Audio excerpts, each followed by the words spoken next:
เอ้นี่ใบตองเฮ็ดหยังอะนะให้แบกซอยบ่ฮะให้แบกซอยบ่อีหลีได้โอ้หลายอย่างนะพี่น้อยเนาะผู้เพิ่นดุได้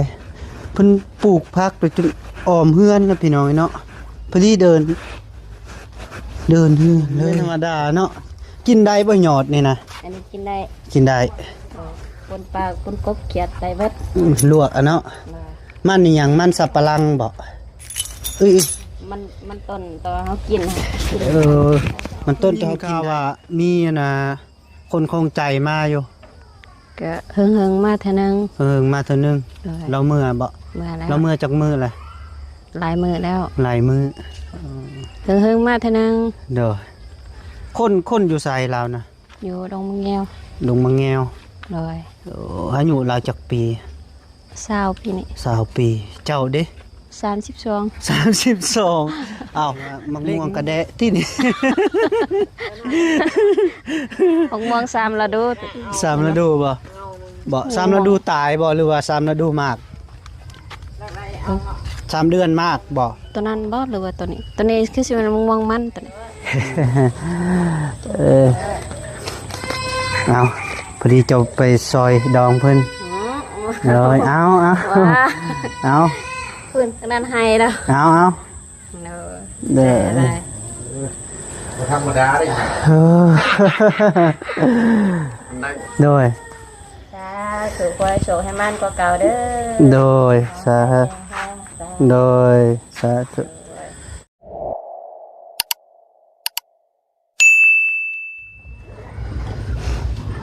เอาพี่น้อยเนาะขับทักทายสบายดีและสวัสดีช่วงบรรยากาศค่อยคำลงแรงพี่น้อยเนาะพอดีบ่าวแก้วก็เดินทางมากับแม่สุกพอสร้างพี่น้อยเนาะบ่าวแก้วเขาไปหา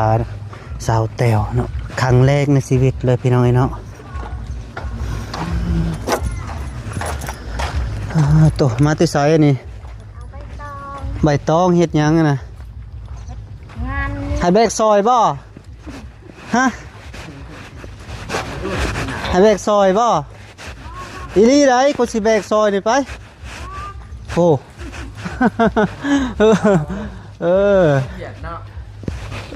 บ่ให้แบกซอยยาละซะ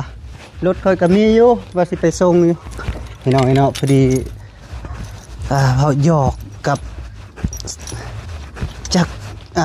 มีผัวหรือหยังกับบุหุพี่น้องเนาะพอดีว่าหยอกนิดนึงเนาะป้าโถมักเผ็ดมักพายก็ผักหญ้าของสาวแตวแม่นธรรมดาพี่น้องเนาะพอดีพอสร้างกับแม่สุกเราไปท่านะพี่น้องมาครั้งแรกในชีวิตเลยพี่น้องเนาะเพราะว่ายังบ่เคยมาจักเธอจากสาวแตวสิตอนรับข่อยอยู่บ่เนาะอุกใจเด้พี่น้อยเนาะไปย่างไปเบิ่งก่อนเพิ่นปลูกมักสลี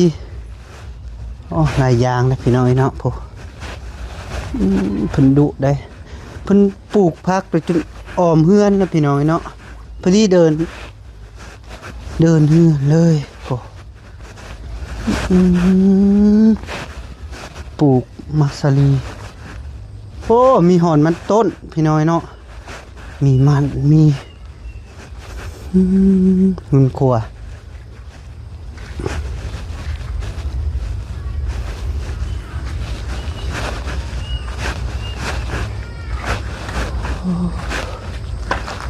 เอ้าแม่สุกออกมาปะโหลแล้วไปสบายดีเด้อแม่เด้อโดยเจ้าเบิ้งนี่เราดุได้แม่สุกเอ้ย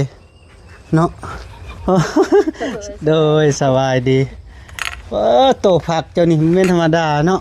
กินได้บ่หยอดนี่นะอันนี้กินได้คนปลาคนกบเขียดได้เบิดลวกอ่ะเนาะมันนี่หยังมันสับปะรังบ่มันต้นตอนเขากินมันต้นตอนเขากินได้บ่นี่งานได้เลยปลูกไว้กินโดยมาครั้งแรกของพี่น้อยเนาะเราดุอีลีเนาะมากะ6จังซี่นั่นแหละบ่ได้แปล6แล้วจะปลูกผักหลายเนาะมันนี่หยังอันนี้ มันเวียดมันแก้วน่ะ มันแก้วบ่นี่มันแก้วบ่ เลยขุดหมดแล้ว ขุดเบิดเนาะ เลย มันเป็นหัวบ่หัวใหญ่ ก็ใหญ่อยู่ เด้อ แต่ว่าขุดหมดแล้ว อันนี้มันปลงใหม่ ปงใหม่ ป เนาะ ลงช่วงเฮามาแต่เฮ็ดเวียกนี่แหละ ปลูกเองตินี่เนาะ เลยปลูกเองปีนี้สิให้มันเต็มหมด ให้เต็มเบิดพอดีเลยหกเนาะบ่ย่านบ่งูเห่ามันเหลือมา ก็มันมาปกติอยู่แล้ว มาปกติมันเคยมาอยู่บ่ เดี๋ยวมันไก่ป้าน ไก่ป่าเนาะ เลย ภาษาบ่ เลย บ่แม่นที่ภาษานะต้นอีหยังต้นม่วงคักอะเลยโอ้ยต้นเตี้ยเลยเนาะ กงม่วง โดยพี่หน้านี่ก็ได้กินหมากแล้วนี่มะม่วงตัดต้นบ่หรือ มะม่วงตอกิ่ง ต่อกิ่ง เลย ต่อกิ่งพี่น้อยเนาะปะคักอีหลีนี่ผักอีหยังอันนี้ผักห่มบ่ โดย เจ้าบ่ได้หดน้ำเลยเนาะมันตายแล้วนี่ ก็โหดอยู่แต่ว่าน้ำมันบ่พอ อืม น้ำบ่พอ ขางัวขาควายมาเอาอยู่พี่เด้อผักลายเลยพี่น้อยเนาะเพราะเราดุอีหลีเนาะอืมอยู่ผู้เดียวติมื้อนี่ 2 คนกับลูก 2 คนกับลูก เลย เอาคือยินข่าวว่ามีนะคนคงใจมาอยู่ ก็เฮิงๆมาเท่านึง มาเท่านึง เลย เราเมื่อบ่ มาแล้ว เราเมื่อจากมือแหละ หลายมื้อแล้ว หลายมือ เฮิงๆมาเท่านึง เด้อคนอยู่ไสเรานะ อยู่ดงมะแงว ดงมะแงว เลย โอ้อายุเราจักปี 20ปีนี่ 20ปีเจ้าเด้ 32 32อ้าวเลขงูได้แมลงเนี่ย3272เนาะเลขงูได้ซื้อเลขได้แมลงข่อยก็ได้ ลองเบิ่ง ลองเนาะ หากช่วงนี้ก็ฟันเห็นงูดุอยู่ ผมบอกงูยัง เอ้ย งูเกี่ยว จักใหญ่เลยพี่ซ้ำผิด ทำได้ ใหญ่ ใหญ่เนาะจะเป็นงูอย่างงูเขียวบ่ โอ้ก็สีมันธรรมดา สีมันสิออกแบบขาวๆเนี่ย เออดำบ่ดำแดงบ่ ออกสีหมอกๆคือ สีหมอกๆ หักใหญ่ เออ สำแข็ง สำแข็ง ใหญ่นะ พวก เลย เจ้าพานินแบบใดมันเรือมาหาเจ้าบ่หรือ มาหาข่อย อืมบ่แม่น แม่นละเมอบ่ บ่ จักมือแหละ ก็ช่วงนี้แหละช่วง ซึ่งนี่ ประมาณ3 ทิศได้ประมาณ3 ทิศได้ไปนอนเฮือนแม่ก็ฟันเห็นงู โอ้3 ทิศผ่านมา เลย โอ้บ่แม่นสิได้ผัวละบ่คันพานินงูได้แน่นอนได้เขาว่าบ่ได้ตามมันอีหยังก็ตามผู้ใหญ่เว้าเนาะคันพานินงูมาเนาะมาเรือมาอยู่มาเคี่ยวมาหยังก็สิได้ผัวใดๆผู้ชายมาอยู่นํ อืม ประมาณนั้นแหละกะพังเบิ่งก่อนเนาะกันเป็น ผู้ เป็นเลขออก คนกับแปดสิเลข ก็สิได้สิได้ก็ดีได้ จะให้เลขออก คันว่าเลขบ่ออกก็ถือว่าคนสิออกแล้วเนาะ เพราะว่าเลขหลายกว่า เลยเลขอะไรกลัวเนาะกะยาเนาะเพราะว่าคันเป็นไซแนนกะเป็นของเฮาเนาะเจ้าเด็ดตลอดอยู่เนาะนี่นะ เลยเด็ดให้เขาเจ้าบางเธอเขาเจ้ามาเอา เด็ดให้กับเจ้าบ่ได้ปลูกขายบ่ บ่ เขาเรียกว่าปลูกแล้วก็เด็ดเอาไปขายนะพอได้ซื้อนมให้ลูกค่ะนะ ส่วนหลายน้ำบันขอกินพี่น้อง บ่ มาก็เอา โอ้แม่ซุกมาเอาตอนนั้นก็อยู่พี่บ่ ผักบวงก็มี ผักหยัง ผักบวง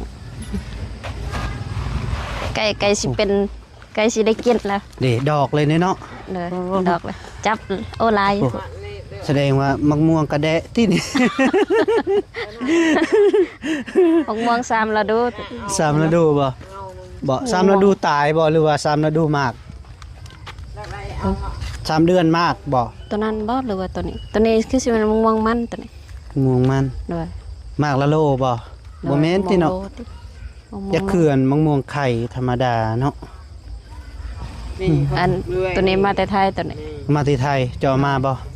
บ่ผู้ใหญ่ทางเบาแซน โอ้ผู้ใหญ่ทาง ตอน บ่ นั้น แซ บ่ น บุญ พามา ซื้อมา ผู้ได้ตัวนั้นได้ซะคง ทรงกกบ่บุญ บ่บุญ บุญบ้านป่าบ่หรือวัดป่า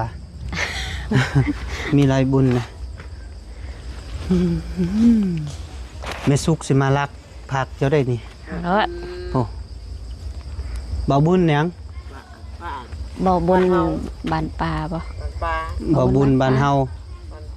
บ้านป่าหรือวัดป่าบ่ฮู้ สุดเป็ดYouTube อันนี้ดอกไม้หยังอันนี้ ดอกดาวเฮือง ดอกดาวเฮือง ตัวนี้ โอ้แถวดง ดอกอันนั้น ดงนั่นดอกไม้อ่ะนะดงอีหยังบ่แถวบ้านนาคูอหยังนี่นะหลายนี่เลยดอกไม้นี่นะ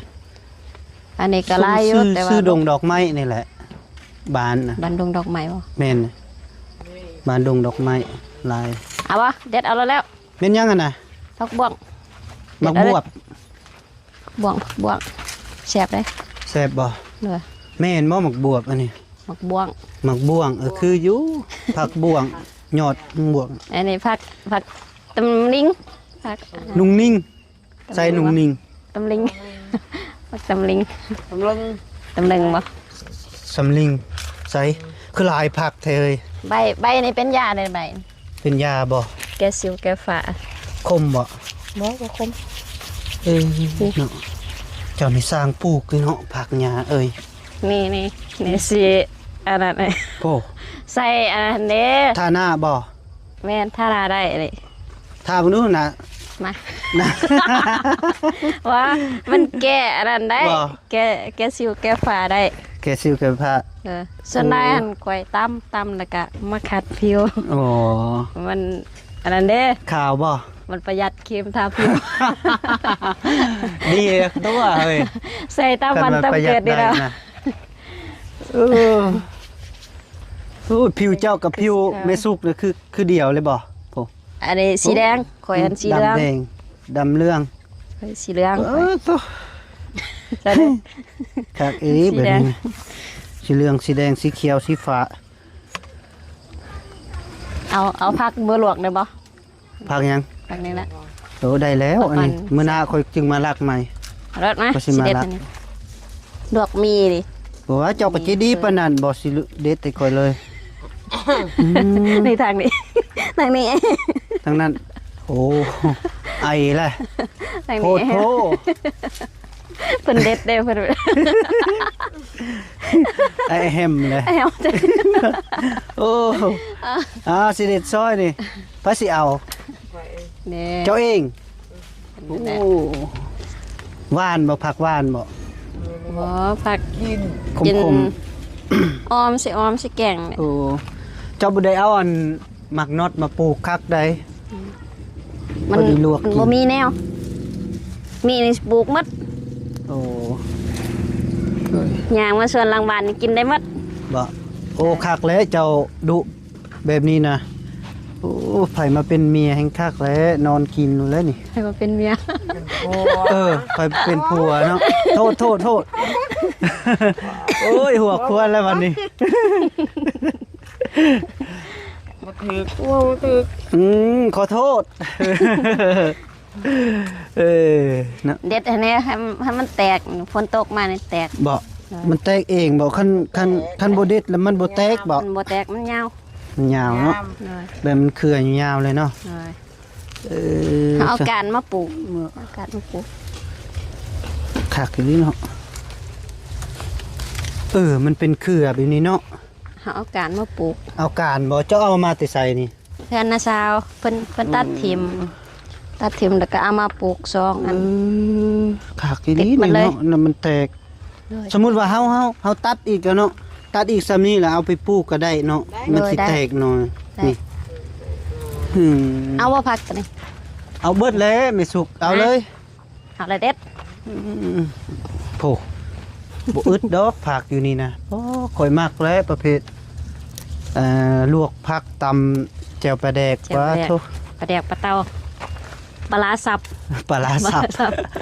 อีหยังก็กินเบิดนะถ้าแนมกินอิ่มแล้วพอข่อยนะ อยากกินปลาร้าสับแต่เฮ็ดบ่เป็น มันเป็นได้ปลาร้าสับอ่ะ ปลาแดกสับอันแล้วแต่ว่าอยู่บ้านเขาแซ่บเด้ อ๋อ อยู่พุ่น อยู่ไทยคนแซ่บ อยู่ไทยบ่เจ้าเคยไปที่ไทย เอ้ย ไปหลายเทื่อละบ่ ไป3เทื่อ 3เทื่อ โดย แม่สุกก็เคยไปเนาะ บ่เคย ไป เว้าไทยพังมาดูแม่สุกจักสองคำ เออเนาะมาครั้งแรกคักดีลีเนาะเราเนาะ โอ้แม่เอ้ยทั้งนั้นตื่นแล้ว แม่เอ้ยตื่นแล้วบ่ ตื่นแล้วไปเอาลูกกันเด้อ โดยไป เอาทุกอย่างก่อน โดยเบิ่งแม่สุกลักมักเก็บมักมักบวงก็ ลวกที่ มันนกกิน เลยนี่อาหารลวกกันนี่ โอ้บ่มีอาหารแซ่บอยู่ติเนาะเจ้าเคยกินบ่แม่สุก เคยกินนี่ เคยกินอยู่เนื้อที่เจ้าแห่งลายได้แม่สุกคันเจ้าปลูกนะครับ ถ้าได้อยู่ผักอะไรปลูกกันละ โดยคันเจ้าบ่เฮ็ดหัวคือของเรานี่ก็งัวเข้าไปกินมันก็เบิดคือกันโดยโธ่พี่น้องไอ้เนาะพอดีมืดๆเลยโอ้ไม่สุกเก็บถ่าเด้อ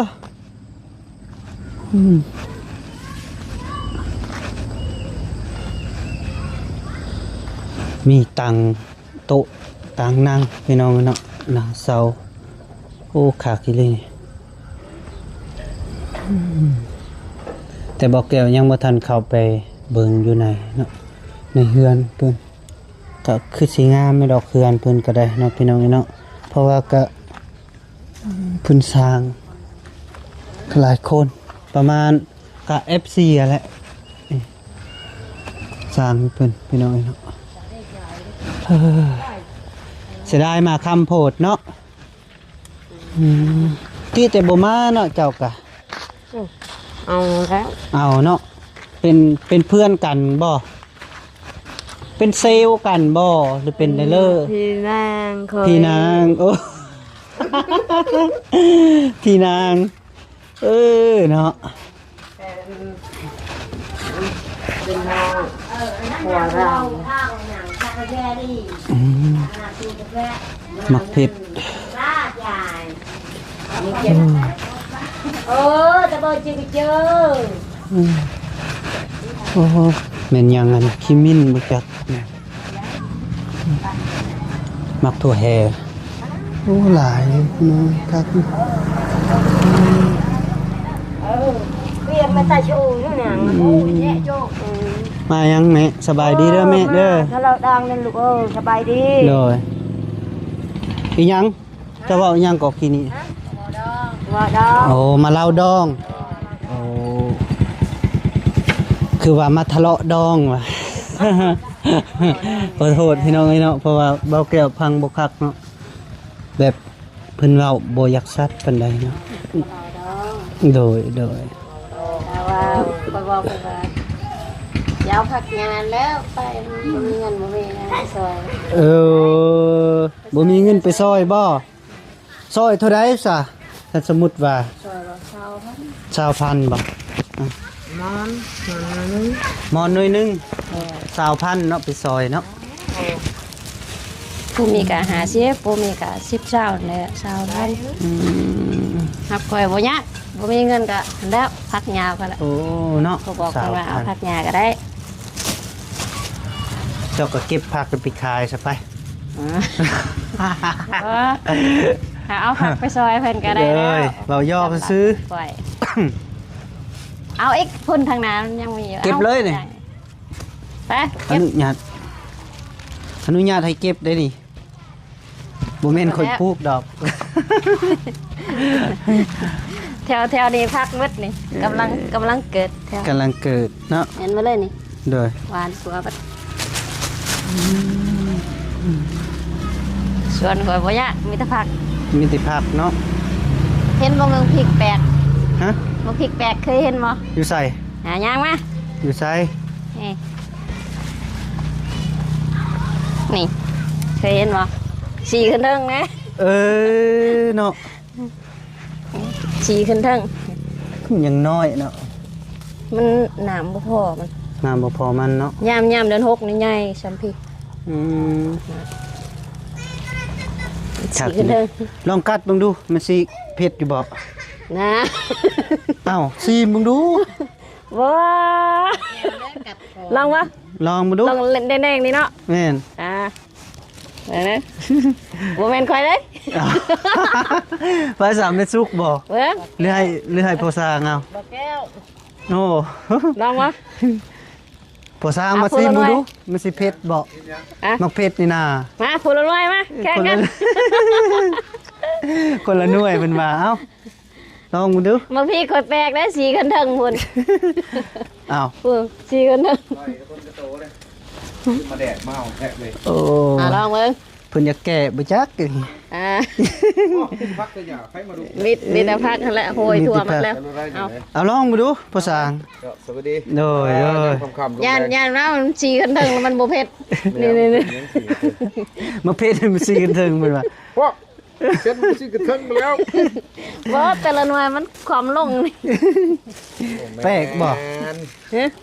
นี่ เวลาจะปลูกเจ้าง่ายมือขึ้นจะบกขวำมือลงง่ายมือขึ้นก็ซี่ขึ้น จังสีว่า แบบนั้นแล้วบ่ ยันแม่นบ่ เอาเลย คือ บัด มี บัดกบตัวนี้บัดมันความลง ความละยันเห็ดนี่ จังสีเนาะปลูกจังสีเนาะ ลองมึงเด้อ เอาลองมาดู1 2 เดี๋ยวกินก่อน นี่เอาพูดละหน่อย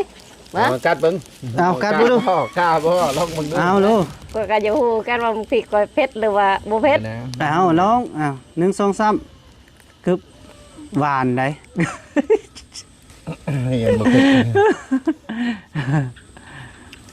บ่ กัดก็กัดให้มันเบิดเลยโอ้โห มันเป็นจังได๋ เผ็ดบ่เผ็ดเผ็ด บ่เผ็ดบ่ชืดบ่เอาลองมาดู คือหวานเนาะ เอ้า บ่เผ็ดบ่เผ็ด บ่เผ็ดเนาะ จงเพราะเขาจะกินได้หลายมันกรอบมันกรอบโอ้ โอ้เนาะ ชื่อเด้อทำมันชื่อนี่บ่เผ็ด เนาะเอาเลย หวานๆเบาแก้วเลยลอง เอาเลยข่อยกลืนน้ำลายได้นี่เอาเลย ตั้ง ลองวะ อีลี่บ่ อันลองตัวนั้น อันว่าคือจิตใจคนนี่คือว่าบ่มันยำนะ เออ บ่แข็งแกร่งบ่เผ็ด บ่แข็งแกร่ง เราจะสุกนี่ป่ะ หน้า รอมึงรถ ก็ว่าอยู่บ่ได้ซื้อพริกก็ว่าคือบ่เผ็ดแปะลอง บางทีมันซีเคเดเป็นนิมบุเพชรเนาะ จังหวะหรือว่าเป็นน้ำ เอาแล้ว แนววะ แนวมันบอก แนวมัน เป็นน้ำแนวมันเนาะ เจอไว้เด้อพี่น้อง บอกมันซีเคเดนี่มันบุเพชรเนาะ เป็นได้น้ำคือมันบ่มีน้ำบ่คือบ่คดตื่นมันเบิดน้ำบ่ บ่หดอยู่ น้ำเบิดบ่ หดตัวแรงอยู่ในหดบ่ว่ามันอากาศมันเย็นมันจะขึ้นมื้อ สำ เช้า นี้เนาะพอดี ให้แม่นให้มันซึม มื้อเช้าแรกหรือว่าเอาหดเก็บไป เด้อเด้อ ไปใช้ป้าใช้จับบ่จับเจ้าไปทางป่าได้คำหรือเช่นหุ่งบ่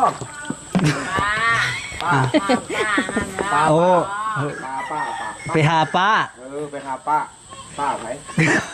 คือว่าไปทางป้า คือว่าไปส่วนไปทางป้าอยู่ ไปป้าบ่ ทางนั้นโอ้ยแล้ว เจ้าครับไปหาป้าบ่แต่ว่านั่นเลยเพราะมันชัดเจนไม่เว้ย เออ เนี่ยก็ วางบ่อเพิ่นว่า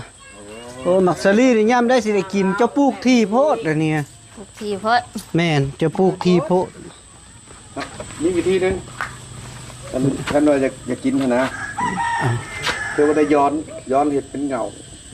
ย้อนแล้วพุ่นทั่วเบิดแล้วแก้วพุ่นคันมันติดให้ มันก็อย่าพักไปได้ยังมองดิจะมาเจ้าแล้วสิมาเก็บอีก ผักอีหยังอันนี้บ่แม่นที่นี่ ประกาศ ผักกาด รู้แล้วนั่นน่ะ ทั่วเบิด เปิดเอาเมื่อวานนั้นยังไม่ได้ออกสเตลเลย หวานใส่เท่านี้เลย ทั่วมันเลยแถวนั้น อืม ครั้ง เห็นอะไรน้ำก็ได้คู่หนึ่งก็ยุดเพราะว่าเขาเอาทอลงเลิกบ่ได้เด้มันเขาเดียวเบิดเขาเดียวเบิด ช่อไอ้ เพราะคันมันได้ก็ได้อยู่มันหนักลำบากเดี๋ยวพยายามเอาทอขึ้นก่อนมันบ่ว่าง ได้อยู่บ่เจ้าอันนั้นบ่คือบ่ให้เขามาขวด มันหนักกว่า ทอลงเงินยังไปจะว่า เมื่อย บ่ฮอดหลักพันนะ เอาสิมาให้บ่คันบ่ฮอดพันนี่โอ้มา กวนหันลงแล้ว โดย เขาเฮ็ดให้มันมุ่นนู่นแหละ อยากให้นอน เออ นะ หมุน เขา ลงเลย สับ นะ เลย ครับอะไรย้อนตัวนั้นเข้าไปเฮาก็ปลูกผักกินเนี่ย เลย สบาย โอเคบัดนี้ เดินนะ โอเคอืม แต่ตลาดให้มาเก็บสิจัน เป็นจังไดไม่สุก นี่คือน้องง้อยแค่ คือเงาง่อยแท้ น้องง้อยก้อยหักบ่ กินฮอดลูกบ่จัก ทางคุณก็ไม่เอ่ยอยู่ แม่เอ้ยแม่เอ้ย โดย ครับเอาผมเป็นพี่น้องเลยเนาะพอดีเบาแก้วมาเยี่ยมยามทำข้าวมาเบิงสาวแต้วเนาะครั้งแรกเลยพี่น้อยเนาะพอดีพอสร้างกับแม่สุกพามาพี่น้อยเนาะก็ทมิดว่าเบาแก้วสิมาผู้เดียวกับโบกะเนาะเพราะว่ายังบ่เคยมาจักเทื่อเนาะเพิ่นพามาก็เลยมาถ่าย เพราะว่าสาวแต้วแล้วเราดุได้พี่น้องเลยเนาะพักหญ้าเราเต็มทางหน้าทางหล่างพี่น้องเลยเนาะพอดีแม่สุกก็เก็บไปนำ บุเสียเนาะบุเสียเที่ยวมาเนาะได้ทั้งพักเมื่อเลยฮะเห็นบ่แบบนี้ล่ะว่า ผักสามอย่าง โดยเอาพี่น้องเนาะพอดีคลิปนี้ก็บ่แก้วออมลาก็เด้อเอาขออยู่ดีมีแห้งสุขภาพแข็งอย่าเจ็บอย่าจนอย่าขาดอย่าโซนโศกมารร่ำรวยมาสุขคู่สุขคนอยู่มันคนยืนตลอดปีตลอดไปโดยบ๊ายบาย